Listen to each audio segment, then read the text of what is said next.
बहनों को क्वेश्चन किया था कि ये नापाकी के सिलसिले में वसाविस का शिकार होती हैं। ये कहती हैं कि मैं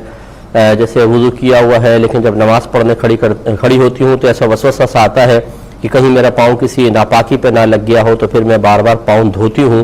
तो क्या हुक्म शरअ होगा। देखें, इस तरह के तमाम वसाविस के शिकार और जो नहीं भी हैं उनके लिए ज़रूरी है कि वो पहले पाकी, नापाकी और नजासत वगैरह के सिलसिले में शरई उसूल अपने जहन में रखें,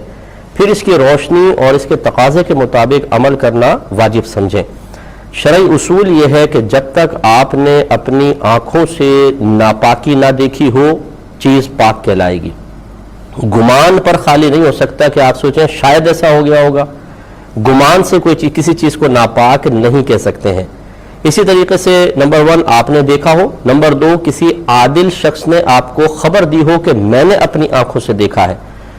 वो भी ये ना कहे कि मैंने सुना है, सुने का एतबार नहीं, मैंने अपनी आंखों से देखा है कि नापाकी इसमें लगी हुई थी जो आपके कपड़ों तक लग गई है या आपके पैर नापाक जगह पहुंच गए थे। आदिल शख्स उसे कहते हैं जो नेक है, परहेज़गार है, मुत्तकी है, उसका ज़ाहिर बाशरा हो, साहिब इल्म भी हो, साहिब तक़वा हो, उसकी ज़बान से कभी झूठ ना निकला हो, हमारे सामने हमेशा सच बोलता हो, ये आदिल शख्स होता है। अगर ये कह दे कि मैंने इस पानी में नापाकी मिलते देखी, चाहे बज़ाहिर पानी में कोई नापाकी के आसार नज़र ना आ रहे हों, ये बिल्कुल ऐसा है जैसे हमने अपनी आंखों से नापाकी को पानी में मिलते देखा, तो इस पानी का इस्तेमाल हराम होगा और हमें तयम्मुम करके नमाज अदा करनी होगी। मसलन अगर कहीं थोड़ा सा पानी पड़ा है कि उससे वुज़ू हो सकता है और कोई पानी है ही नहीं, तो अब अगर वो आदिल हमें बता दे कि ये पानी नापाक है तो हम इससे फिर वुज़ू नहीं कर सकते, हमें तयम्मुम करके ही नमाज पढ़नी होगी।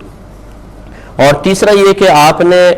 अपनी आंखों से मिलते हुए तो नहीं देखा, लेकिन स्मेल वगैरह बाद बदबू होती है, स्मेल होती है, वो नाक तक पहुंची और आपने महसूस कर लिया कि ये कोई नापाकी है। मिसाल के तौर पे कोई तरी सी लगी हुई देखी दुपट्टे पे, आपने इसको सूंघा तो पेशाब की सी बू आई, कि जैसे बाद बच्चे पेशाब कर देते हैं, उसमें दुपट्टा गिर गया था या चादर आपकी गिर गई थी। तो ये 3 बड़ी सूरतें हैं कि जिनसे आपने यकीन कर लिया कि ये नापाकी है, यानी देखकर या आदिल शख्स की खबर देने से या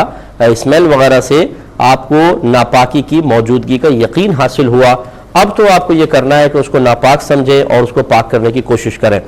लेकिन अगर इसके अलावा कोई और जरिया है, मिसाल के तौर पे आप ये सोचती हैं कि मेरा पाँव थोड़ा सा गीले पानी पे पड़ गया था, अब कोई स्मेल भी नजर नहीं आ रही, वो गीला पानी नापाक है ये भी आपको नहीं पता, अब वसवसा आ रहा है कि पता नहीं शायद नापाक हो, तो शायद से कभी कोई चीज़ नापाक नहीं होती है। ये बुजुर्गान दीन ने लिखा है कि नबी करीम सल्लल्लाहु अलैहि वसल्लम जब कुफार पर सहाबा के साथ हमला करते और माले गनीमत में उनके कपड़े और बर्तन आते,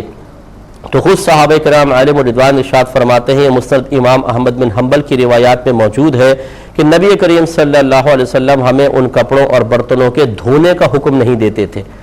यानी जब तक ज़ाहिरन कोई नजासत नहीं है तो कुफार के कपड़ों को भी पाक समझा गया है, उनके बर्तनों को भी, हालांकि उनके बर्तनों में नापाकी का मिलना ये बहुत आम है और उनके कपड़ों को इस्तिंजा वगैरह तो करते नहीं है, तो उनके कपड़ों में पेशाब की मौजूदगी या नापाकी की मौजूदगी का गालिब गुमान है। लेकिन नबी करीम सल्लल्लाहु अलैहि वसल्लम ने इस गालिब गुमान का एतबार नहीं किया है और सहाबे कराम को धोने का हुक्म नहीं दिया है। इससे आप अंदाज़ा कर सकते हैं कि शरीयत सिर्फ गुमान पर, वसाविस पर किसी भी चीज़ को नापाक करार नहीं देती।